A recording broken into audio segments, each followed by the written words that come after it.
say hi in Zdravo. What? Zdravo. Zdravo, Batacas.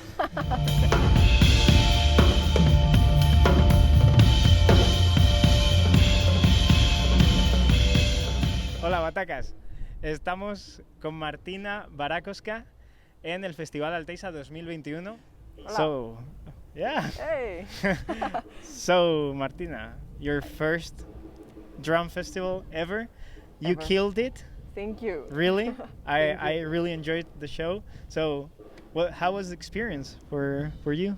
It was amazing. Actually, I never expected such a feeling, being on stage and so many drummers looking at you, and I don't think I've ever played in front of that many drummers. So it was a nice experience. It was a lot of pressure in a way because the lineup was crazy. I love all of the drummers. They've been influences for me. Influences, yeah. Yeah. For a long time, ever since I started drumming. So it means a lot. This thing that I'm here, the whole thing is I really appreciate it and I'm grateful for.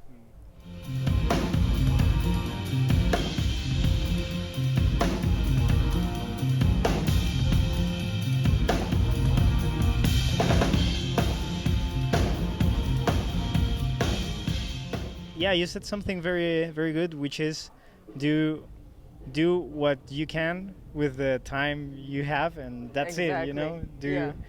So how has the preparation for this? How has it been? Okay. How did you approach it? I mean, I actually had it as a concept because I played something similar in June, but it was for a music festival. It wasn't a drum fest, so it was not as much pressure, and it was a bit different.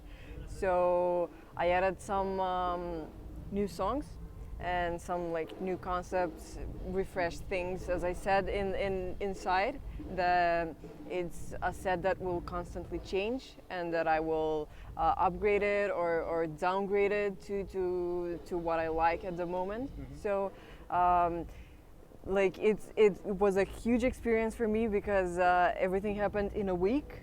I didn't have the time to think, oh, is this good or is this bad? I was just okay, I said yes. I have 2 days and I need to prepare whatever, and it needs to be good, you know? So it was sometimes it's good to not have time to think, you know? It was just okay, you can do your best right now with the time you have, as you said, and just try to have fun and enjoy it when you're on stage, which was a hard thing to do, to enjoy.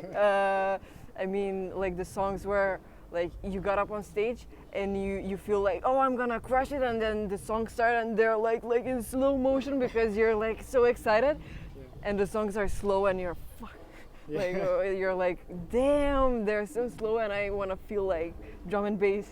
yeah.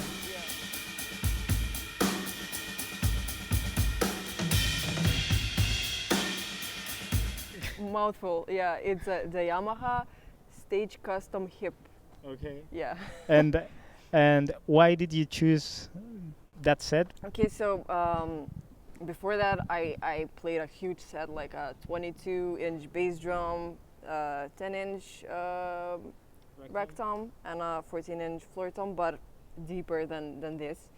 So going to that one was kind of tricky because it's really small and really compact, and the sound is really compact, different than standard kits. But really fast, I found out really fast that I really dig the sound, and it really suits the thing that I want to do with my music and everything. So I think it kind of changed me because I wasn't the same player before I got the kit. Yeah. So the interesting story is that I wasn't with Yamaha when I got the kit. So I bought it for myself because a friend, a colleague, is a really good friend from Macedonia. His name is Viktor Filipovski, a really good drummer. We were just chatting on Instagram, and he said have you seen this kit? He sends me Richard Spaven playing it, and I'm like, oh my god, this is such a cool kid. And then I saw the collar, and I was like, oh my god, this is such a cute kid. And I went to just try it out, and I fell in love with it. And it was like when he said, my friend, when he said that, he was like, this kid is totally you, just like you. It kind of, he said that he feels that it would suit me. So yeah. He was right. So, and if it wasn't you, actually you said it changed you, so it changed you to be who you wanted to be with the kid. Yeah, so, exactly. Yeah, that's a cool kid. I like the snum thing. Yeah, exactly. Like Lorna Lewis thing. Yeah. Yeah. That's pretty cool.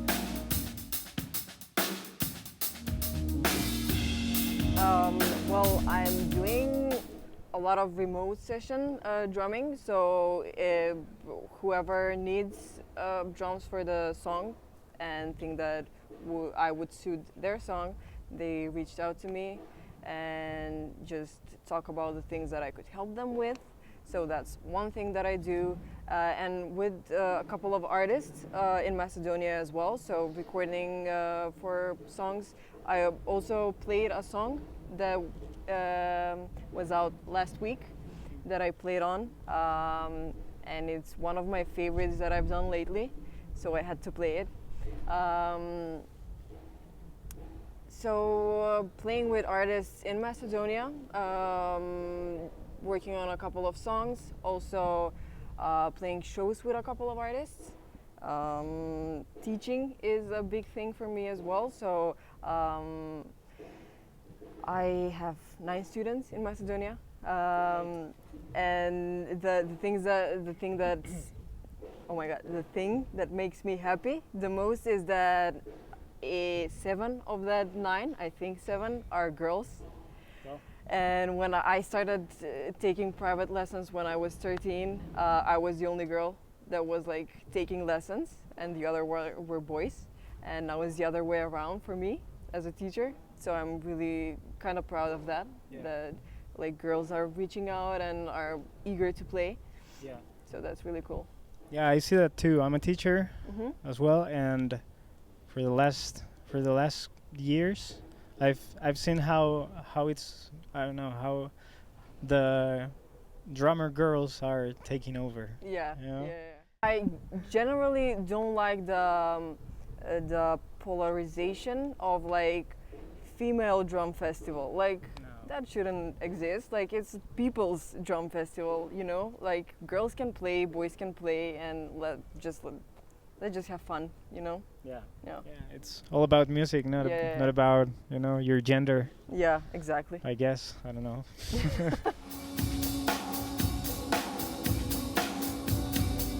Do you want to say anything to Batacas? Anything, any piece of advice to the... do what you love, always, all the time, and don't compare yourself to anyone. Just be yourself and always do the thing that you feel like doing, and listen to your intuition. I think that's the most valuable advice that I keep reminding myself every day. All right. Yeah. I'll take that advice. Espero que vosotros también. And, well, thank you very much. Yeah, gracias for watching. Hey! How do you say that? Gracias. Gracias. Gracias por... For your attention, maybe? Vale. Gracias por vuestra atención. Oh my God. Gracias por vuestra atención. Now? Gracias por vuestra atención. Yeah. Yeah. All right. Okay. Cheers. Thank you. Thank you.